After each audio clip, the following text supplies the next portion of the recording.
welcome to Brady's Best Bits. Now, many of you think that being a presenter is an easy life. You know, lounging around, getting pampered, travelling the world and just sitting around gossiping, turning the camera on occasionally. After seeing this next clip, you might be right. Mossy, move your foot, man. I can't see the bloody telly. Oh, all right, man, I'm sorry, mate. There's nothing on TV since Bikes Allowed finished, I tell you. Oh, there are only men and motors worth watching. Someone get some beer. Lou? I'm not getting you beer. Get it yourself. Oh, run down the offie. Mossy, run down the offie and get some Hey, booze, the name's mate. Mossy, not Jeeves. Get it yourself, you lazy git. Go on, you never do anything. I'm not here to do anything. Don't give me any jib. Oh, I'll go and get the bloody beers and just to shut you lot up.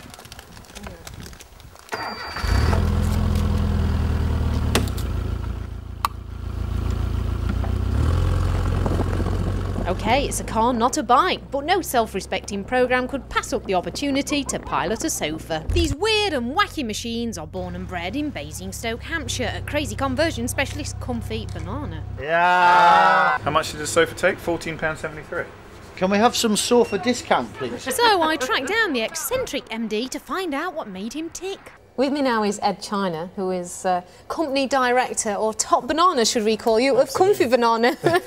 And this is crazy. You've got some fab motorised conversions here. How did it all start? Well, it all started many moons ago with a furry beetle. I cut the roof off, welded the doors up, covered it in fur, went down to a thing called Run to the Sun, down to Newquay, and got spotted by a couple of magazines, and then kind of thought, hello, there could be something in this sort of promotional stuff.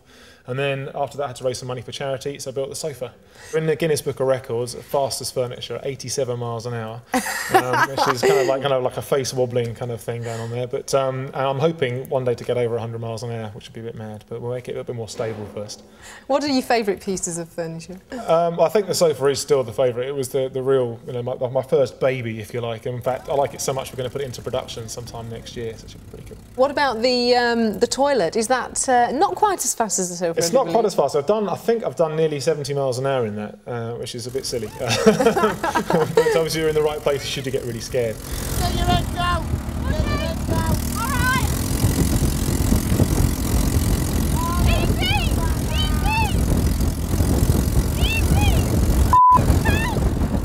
Alright! What is the weirdest piece you've made so far? In a way, this is probably the most surreal. This is certainly, I think, from a technical point of view, the hardest thing we've had to build so far, just because everything's hidden. I mean, soon this steering will be gone and it'll actually be hidden within the structure of the vehicle and stuff, so it will look just like a shopping trolley. And the idea is, from a distance, you wouldn't be able to tell. Pretty much, you name it, we can build it, and we will do one day. I've tested many a buying car in my time, but yeah, today without a doubt has certainly been the most fun. It's all right, you know. We're all gonna die. Whoa! Right there.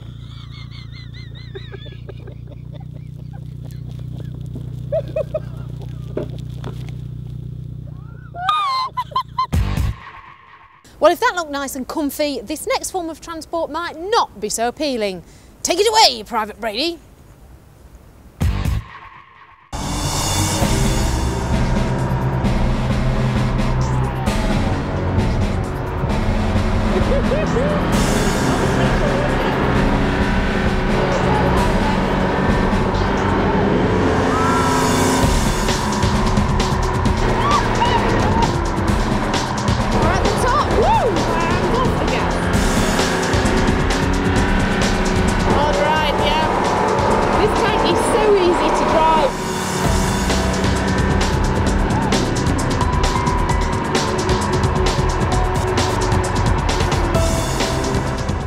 I spoke too soon. I'm still having trouble with my hill climbs. It's really easy to get carried away as well.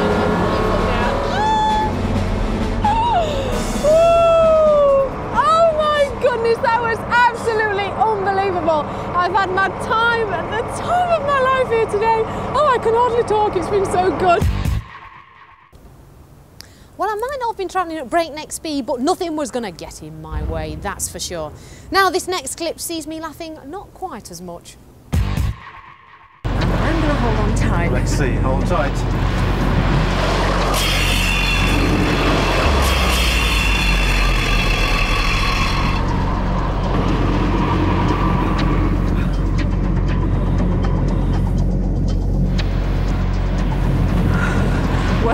Well, that sounded like thunder and felt like an earthquake. That was really scary, and yet we were only probably doing, what, 30 miles an hour? Doing 30 miles an hour, and you can see we just lost control of the vehicle. The vehicle went straight on, got no control. Now, I don't scare easily, but that one really got the adrenaline flowing. One thing that doesn't terrify me is interviewing bike riders, and in 2003 I was lucky enough to meet Neil Hodgson just before the start of his World Superbike winning season. Who's a lucky girl then? What do you regard as your most prestigious win, winning the British Superbike title back in 2000, or third in the World Superbike Championship this season? That's a good question, actually. I'd probably say winning the British Championship, just because you enter a race, you enter a championship, and you want to, the end result is you want to win. You want to be the best rider in the championship overall. So, for me, in 2000, it was the fairy tale season. Everything just went perfect, and even at the end with Chris breaking down, not that that went perfect, but you couldn't have scripted it. And certainly at that point, I didn't even think I could win the championship. So, for me to win the championship in 2000 was better than finishing third, but finishing third was harder than winning the British Championship. But unfortunately, people don't realise that. People still say, you know, oh, next year, no excuses, you've got to have a good, you know, and people don't realise how hard I was trying this year and how well I was riding. But that's the difference between World Championship and British Championship. Tell us about the new 999. What did you think when you first saw it? And secondly, of course, when you first got on it, it wasn't the most comfortable bike you sat on, was it? No, the first time I saw it was about July time when I went to the factory, and I was so impressed the first time I saw it. I really liked it, and I'm sat here now and I've not got my Ducati hat on. I know a lot of people didn't like it when they first saw it, and a lot of people still don't like it, but I did. And as soon as I sat on it, this is back in July time, it felt really nice, and I just thought, God, it feels really roomy and just looked so cool. It looked totally different, and everybody was disappointed. All the genuine hardened Ducati fans said, that's not a Ducati, that looks more like a Japanese bike. But I didn't feel that way about it. First time I tested it was dead weird. It was really scary because I was really nervous. And I was at Mugello, which is a track I've not been to for 7 years, so you set off down the pit lane, and the bike just felt completely different. It felt nothing at all like the bike I ride now, the bike I rode this season. And the bike had no engine braking at all. It felt really, really nervous, and the tyres were brand new, Michelin tyres instead of Dunlop tyres. I did about 4 laps and came back into the pits and just said, it just feels like nothing like, I don't know why, but it feels terrible. It feels nothing like the bike I ride. I said there's no engine braking, but then I found out there was a development clutch in it that gave the bike no engine braking. So as soon as I put the clutch that I use back into the bike from this year, then the bike felt perfect. They just transformed it and just then felt like a Ducati. And then I spent the next 2 days changing lots of things, and so you sort of make friends with the bike, because you don't just go out and say I'm the boss, watch, you know, and be really aggressive with it, because if you do, you learn the hard way, and it, you know, they'll spit you over the handlebars. So I took my time and went faster, faster, faster, faster, and by the end I was on real good lap times and felt like I was one step ahead of the bike. Neil, obviously your best friends, Dougie Lampkin, World Trials champion. There's Steve Hislop, British Superbike champion, and you're rolling third in World Superbikes. Have they been ribbing you a bit about that? Well, they haven't done yet, but I know they're going to. Also, another friend of ours is David Knight, who's the British Enduro champion, and I think he finished second in the world, and he's Manx, so he goes out with us as well. So I feel like a bit of a failure, to be honest. Don't know what I'm going to do about it, but luckily I'm better than Steve Hislop at motocross, so I'm always saying let's go motocrossing, because I can beat him at that. So it's quite good fun. Well, Neil, thanks for talking to us. Good luck for 2003. We'll be keeping a close eye on you. Thank you very much. Thanks. Cheers. If only he knew back then what he was going to achieve. Nice one, Neil.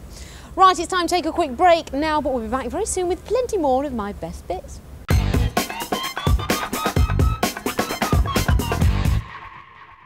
Welcome back to the second part of Brady's Best Bits. Now, in racing, be it 2 or 4 wheels, you have to kick things off from the bottom. And on 4 wheels, Formula Fords are generally the way to go.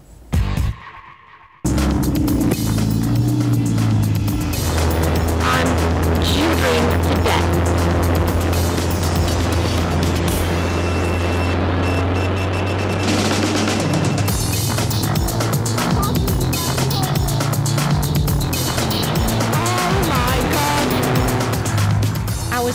the time of my life.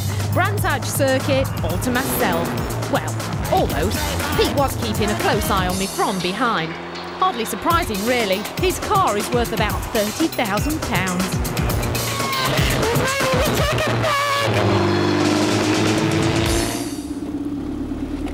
Well, that was one of the most exhilarating experiences I've ever had in Pete's Formula Ford car here at Brands Hatch. We like to keep up with the trends, so when MCN decided to do their own two-wheeled version of Pop Idol, I was happy to oblige.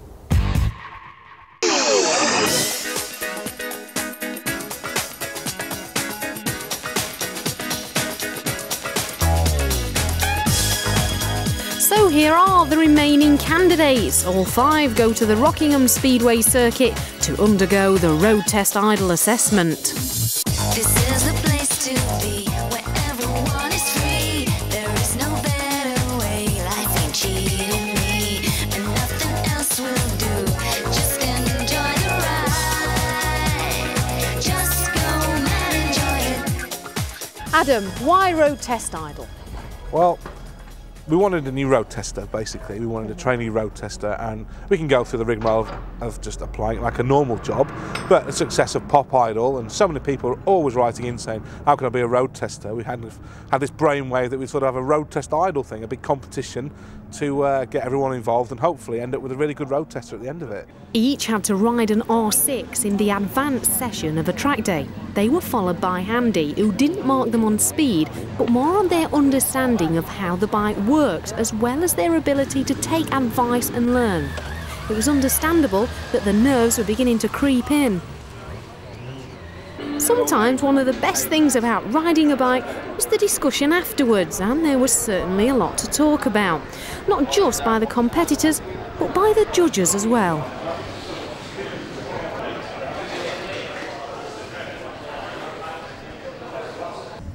Yeah, a couple of the guys I've since been told are racers, and they've held it back so that they can try and apply the technique, and applied it well. That impresses me, absolutely, definitely, because it shows they're willing to learn and willing to apply, and that's going to be a very important part of the job that they're going to have to do.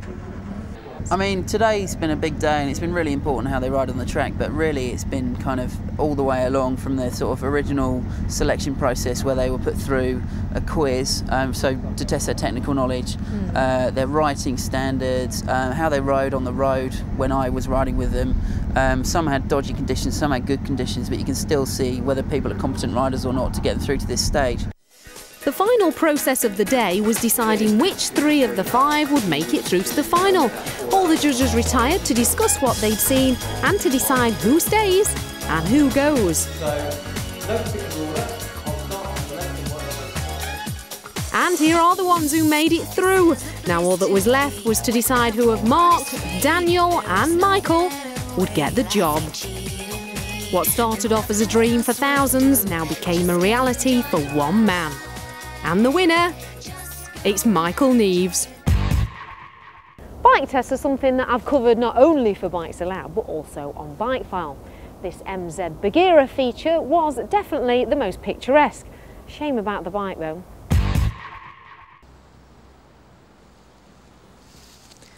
Now, as many of us know, the latest trend in motorcycling out there of late is supermotard. Those agile, lightweight, on-off-road bikes that, let's face it, aren't very often taken off-road, but it sounds good anyway. Now MZ have come up with this one. It's called the Bagheera, and Bikefile have managed to get their hands on it over the next few hours.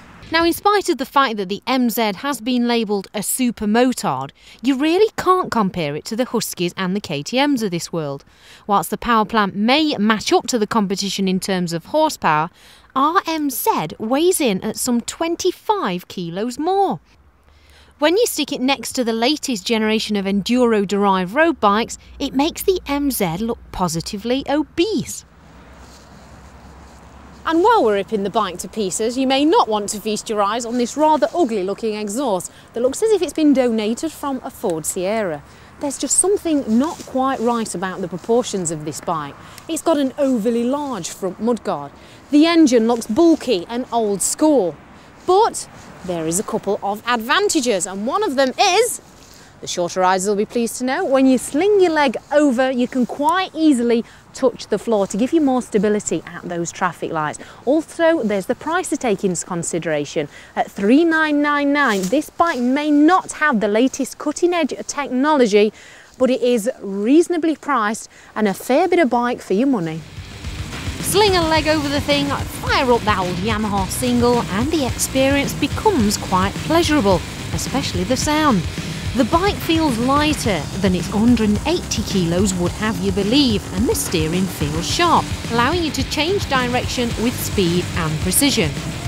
Mid-corner, the bike feels stable and superbly forgiving, but they do seem to have made a fairly good job of stiffening up the suspension enough for the road, whilst retaining a soft ride and enough suspension travel to cope with most terrain situations. The brakes feel adequate, only there does seem to be a fair amount of dive under hard braking. But you soon get used to this, and once the adjustment has been made, you find that you can brake hard without the fear of running out of suspension or being buried deep into the tarmac. Now, if you've never ridden a supermotard, then you don't know what you're missing. They're big, hearty, fun bikes, they're comfortable, and they'll stand a lot of hammer. You know, even motorcycle couriers have been buying them and using them to ride all day around the streets of London. So what does that tell you? From the snowy backdrops of Derbyshire to the hustle and bustle of the city streets in London, and a bike test with a manufacturing legend. Make way for the Harley-Davidson. Now, when a bike manufacturer brings out their latest machine, it's generally lighter, more powerful, smoother, and generally a better all-round package. It's out with the old and in with the new, you might say. But the question is, does the real Harley-Davidson rider want that from his new bike?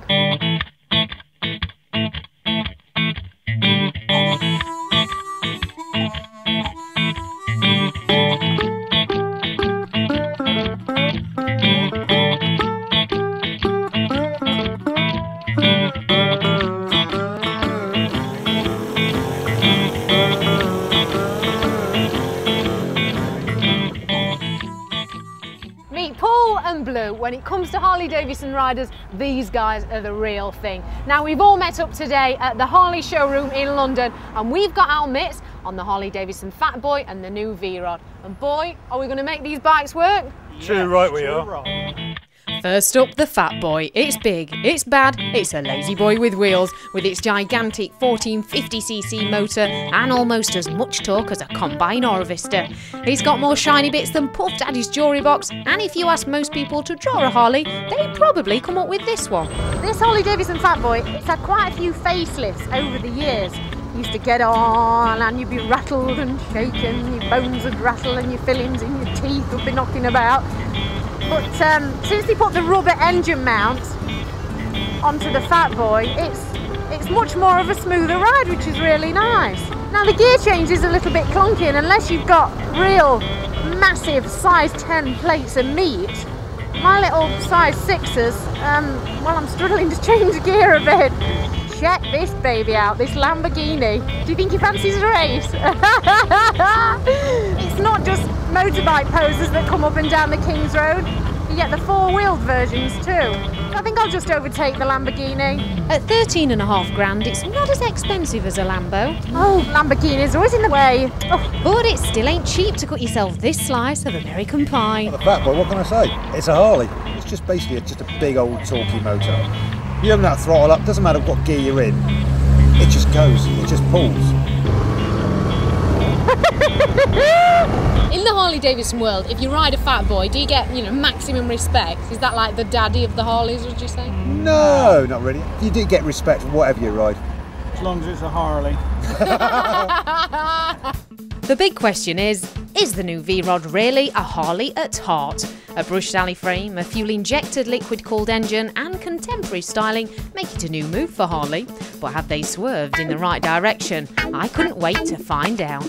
And this, if you've not guessed already, is the V-Rod!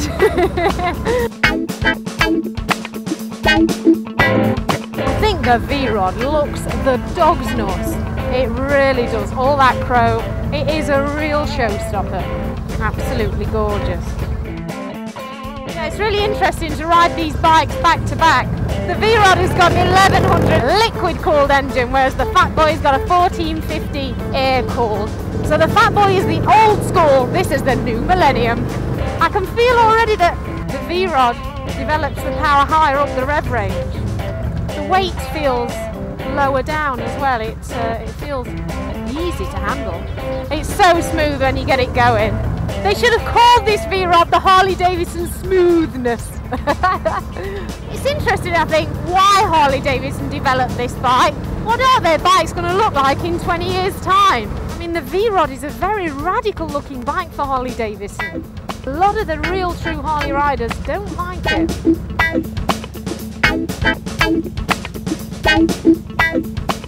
an incredible piece of machinery, but it's just not my personal taste. I'm an old push rod man. The sound, the feel, everything else like that. Now then, Blue, what about yourself? Who do you think Harley have made that bike for? I think it's for the young whizzy boys.